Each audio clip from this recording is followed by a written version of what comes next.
भूलना मेरी आदत नहीं। याददाश्त चली जाए तो अलग बात है।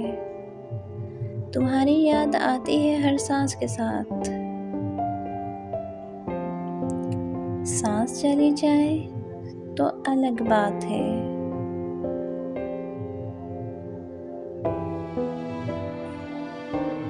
वफा करना मेरा असूल है।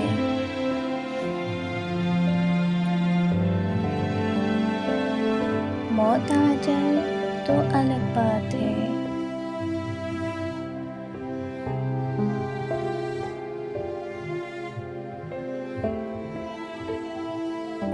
अपनों को याद करना मेरी फितरत नहीं।